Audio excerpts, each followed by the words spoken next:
How frustrating was that all tonight? It's a little frustrating, when the ball doesn't go in. But when the ball doesn't go in, we got to focus on the other things that we got to take care of, like getting stops, whatever coverages we need to be in, just having each other back on the defensive end. Because ultimately, like, the ball's not going to go in every night, but we can make sure we get stops and do that. So, long night, but that's what we got to focus on for, practice in the next game. So. Jaden, you guys had a lot of free throw attempts, a lot of trips to the line with their fouling. What was some keys that Frank might have addressed to you guys before the game to make sure you guys got to the line? Make sure we're attacking the paint, putting pressure on the rim, I would say, is one thing he harps on, because I feel like it's easy to just come down and shoot threes, but Frank is big on if we put pressure on the rim, then we draw the defense in, and then that leads to wide open kick-out opportunities on the perimeter.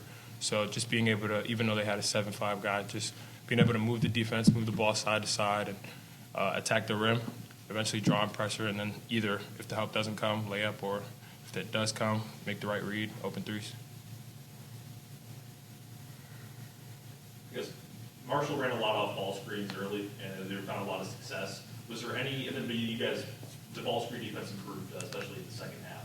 What was it about the way they were running their offense early that was, causing a few struggles? Getting the ball under control, making sure that the ball handler can't just come off the screen and get like a free run at the big, making sure you're pressuring the ball, and then getting having some fight on the ball as well, just being able to fight around screens, stay with the guy on the ball so he can't just come off and make passes and find open guys. Yeah, and to add on that too, like, blown coverages puts us in a scramble, so that leads to everybody trying to find out the next man, whatever like that. But that just led to a couple open opportunities, and then like I said at first too, that's something that we gotta focus on and practice to get ready for our next game about our ball screen coverage and just guarding the ball. Did it feel like it was difficult to find any rhythm with all the fouls and turnovers in the game today? Not really. That's the flow and nature of the game. Fouls are going to happen. It's not going to be a game where you have no fouls. So we got to, regardless how many fouls there is, we got to find a way to, whatever, get in rhythm or either stay in rhythm, not let that affect what we got going. How do you guys grade yourselves tonight in general? Result, the final score aside, do you feel like you're getting close to, that you're closer to where you thought you might be, or there's still a long journey? I feel like it's kind of hard for me to grade myself, especially because we lost. I'm just trying to figure out, especially when we have losses like this, I try to think about what I could have did better and what more could I have done to kind of help our team not be in the position that we were when the final buzzer sounded, and have us be up instead of down. But there are definitely areas where I feel like I could have improved in the game, but it's kind of hard to answer. I didn't really answer your question, but I feel like You guys feel you're getting maybe closer to where you want to be?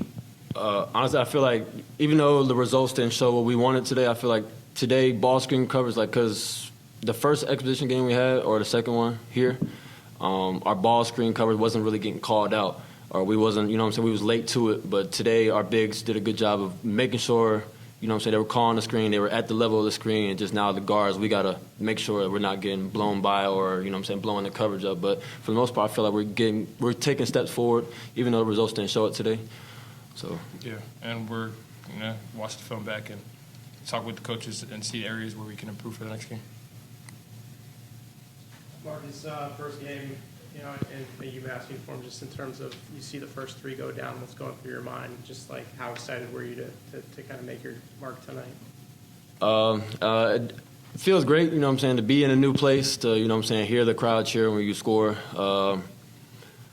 It felt electrifying. We just got to, obviously want to score more and shoot more. But, yeah, for the most part, it was pretty good. Danny and Dwayne both playing their first college games tonight, both getting consistent minutes. With you two and the other guys in the team who all have a ton of college basketball experience, what's the message going to be to those two guys to help them acclimate more to the college game? it's a long game. 40 minutes is a long time. There's a lot of plays. So try not to dwell on the past and worry too much about the future. Just try to stay in the present, because as like great as hitting at 3 feels, if you stay in the past of, and bask in that like excitement, you might get backdoored on the next play. Now you scored a 3, but you gave up a 2, so you're only net positive by 1. So just trying to help them stay even keeled and help them understand it's a long game and that we need them to be consistent for the time that they're out there to help us win the game. Yeah. You had both KJ and Leo get into double figure scoring besides you, Marcus. How did that, like both of them kind of getting into rhythm, really help the team get into a shooting flow? Yeah, that's something that we expect, especially KJ to make shots. KJ and Leo are more than capable of, scoring the ball and producing at a high level for us. So that, them scoring definitely added spark. I think especially in the first half too, where it got us going on a little run. But yeah, that's about it.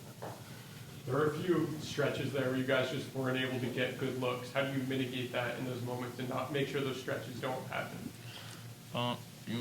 Well, I guess we both can. Okay. I would say limiting shots early in the shot clock, especially if we're in a little bit of a drought. So just moving the defense, getting a couple reverses on the ball, moving the defense so the gaps to drive open up, and decisions are easier to make. So we can, get easier shots and get us into a flow. Yeah, and just not letting the adversity of their like toughness, throw us off of what we got to run. Just staying disciplined to if we got to set the run, regardless of it's a little physical. It's a man's game, so whatever we got to fight through that. Understand that we know where we got to be at that certain time or spot, so we just got to execute. And double down on our principles. For Jaden, one thing we noticed, you were loud tonight. Probably the loudest we've heard you on the court. Did that voice come throughout the offseason, or was that a product of the game tonight?